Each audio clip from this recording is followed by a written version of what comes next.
Assalamualaikum warahmatullahi wabarakatuh. Kami mahasiswa STIT Darul Ulum, Fakultas Ilmu Tarbiyah, kelas 1C, kelompok 1 yang ingin menjelaskan mengenai estetika filsafat keindahan. Sebelum memasuki pembahasan materi, alangkah baiknya kami ingin mengenalkan kelompok kami. Saya bernama Ahmad Khairuddin. Baik, langsung saja kita memasuki pembahasan estetika filsafat keindahan. Pembahasan yang pertama, pengertian estetika. Pengertian estetika, istilah estetika berasal dari kata Yunani. Estetika yang berarti hal-hal yang dapat diserap dengan panca indera. B. Estetis yang berarti penyerapan panca indera, dalam kurung sensi perception Lilianggi.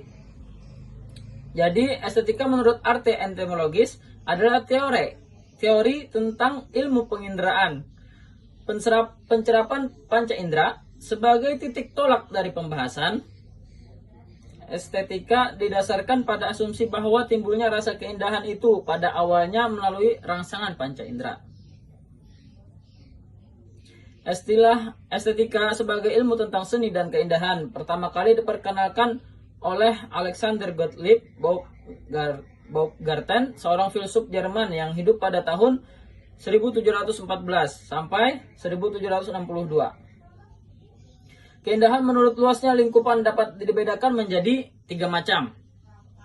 Yang pertama, keindahan dalam arti yang terluas meliputi keindahan alam, keindahan seni, keindahan moral, keindahan intelektual, dan keindahan mutlak dalam kurung absolut.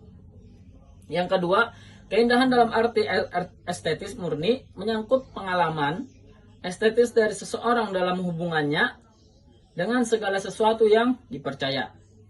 Yang ketiga, keindahan dalam arti terbatas hanya menyangkut benda-benda yang diserap dengan penglihatan, yakni berupa keindahan bentuk dan warna.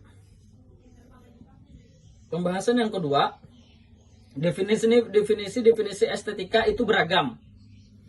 Tiap-tiap filsuf mempunyai pendapat yang berbeda antara satu dengan yang lain. Tetapi pada prinsipnya mereka sependapat bahwa estetika adalah cabang ilmu filsafat yang membahas tentang keindahan atau hal yang indah yang terdapat dalam alam dan seni. Definisi-definisi itu diantaranya: definisi umum, estetika adalah cabang filsafat yang membahas mengenai keindahan, hal indah yang terdapat pada alam dan bumi, pada alam dan seni. Louis O. Katov, cabang filsafat yang membicarakan definisi susunan dan peranan keindahan khususnya di dalam seni. Dictionary of Philosophy, dalam kurung Dagobert de Runnes, cabang filsafat yang berhubungan dengan keindahan atau hal yang indah, khususnya dalam seni serta cita rasa dan ukuran-ukuran nilai baku dalam menilai seni.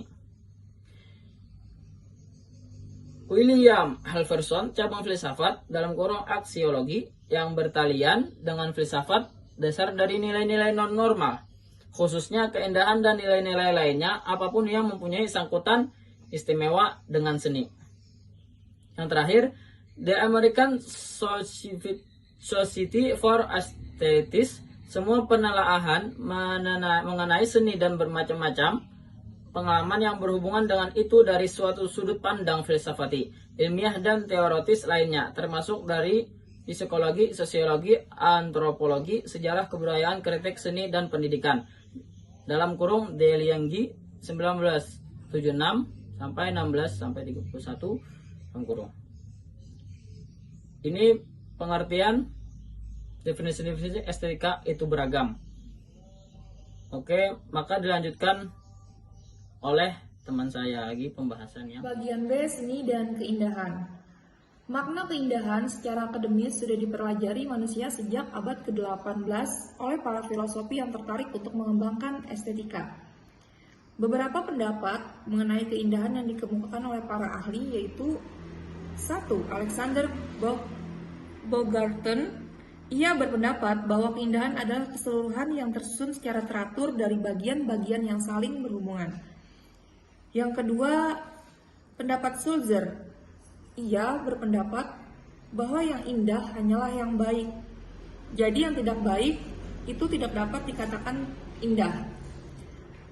Ketiga, Shaftesbury. Ia berpendapat bahwa yang indah adalah yang memiliki proporsi yang harmonis. Dan yang keempat, Tolstoy. Yang keempat adalah Tolstoy. Ia berpendapat bahwa keindahan adalah sesuatu yang mendatangkan rasa menyenangkan bagi yang melihatnya. Dari berbagai pendapat tersebut, pengertian keindahan dapat dikelompokkan menjadi satu, berdasarkan landasan objektif dan subjektif. Secara objektif, keindahan memang ada pada objeknya, dan secara subjektif, yaitu keindahan ditinjau dari segi subjek yang menghayati sehingga menimbulkan rasa senang yang melihatnya. Dua, berdasarkan cakupannya. Berdasarkan cakupannya, keindahan dibedakan menjadi dua, yaitu keindahan sebagai kualitas abstrak dan sebagai benda tertentu yang memang layak dipandang indah. Ketiga, berdasarkan luasnya. Keindahan dalam arti luas di mana di dalamnya terdapat kebaikan, terdapat istilah simetris untuk keindahan berdasarkan penglihatan dan harmonia untuk keindahan berdasarkan pendengaran. Jadi, keindahan dalam artian yang luas meliputi keindahan seni, alam, moral, dan intelektual. 5. Rumusan keindahan yang paling sederhana adalah kesatuan hubungan bentuk yang diantara kesadaran persepsi dan memberikan kesenangan. Dan yang keenam, asal kata seni adalah bahasa Sanskerta yang berarti pemujaan, persembahan, atau pelayanan. Kata seni berhubungan dengan kegiatan agama yang pada akhirnya disebut sebagai kesenian. Lalu menurut Patmas Puspita, seni asal karyanya adalah geni dalam bahasa Belanda dan genius dalam bahasa Latin. Arti keduanya adalah kemampuan luar biasa yang dibawa sejak lahir. Assalamualaikum warahmatullahi wabarakatuh. Di sini saya ingin melanjutkan presentasi dari teman saya, yaitu bagian C, keindahan dan nilai estetika. Nilai yang berhubungan dengan segala sesuatu yang mencakup dalam pengertian keindahan disebut nilai estetika. A. Aliran dalam filsafat nilai. Ada beberapa aliran dalam filsafat nilai, yaitu 1. Aliran objektivisme mengatakan bahwa nilai itu terletak pada objek itu sendiri sama sekali atau tidak tergantung dari keindahan objek atau kesukaan manusia. 2. Aliran subjektivisme mengatakan bahwa nilai sama sekali tergantung atau ditentukan oleh subjek. Elmore Durkheim mengatakan bahwa keindahan ditentukan oleh selera suatu objek. Suatu objek baru bernilai apabila diinginkan atau didambakan oleh subjek. 3. Aliran pragmatisme, sesuatu itu bernilai apabila dapat diberikan manfaat atau kegunaan. Misalnya lembu bermanfaat atau berfungsi bagi petani sebagai teman dan sebagai alat untuk mengerjakan sawah. Dan dalam perdagangan, lembu adalah merupakan aset dalam bidang ekonomi. 4. Aliran asensi, sesuatu dikatakan bernilai indah misalnya karena hanya itu sendiri.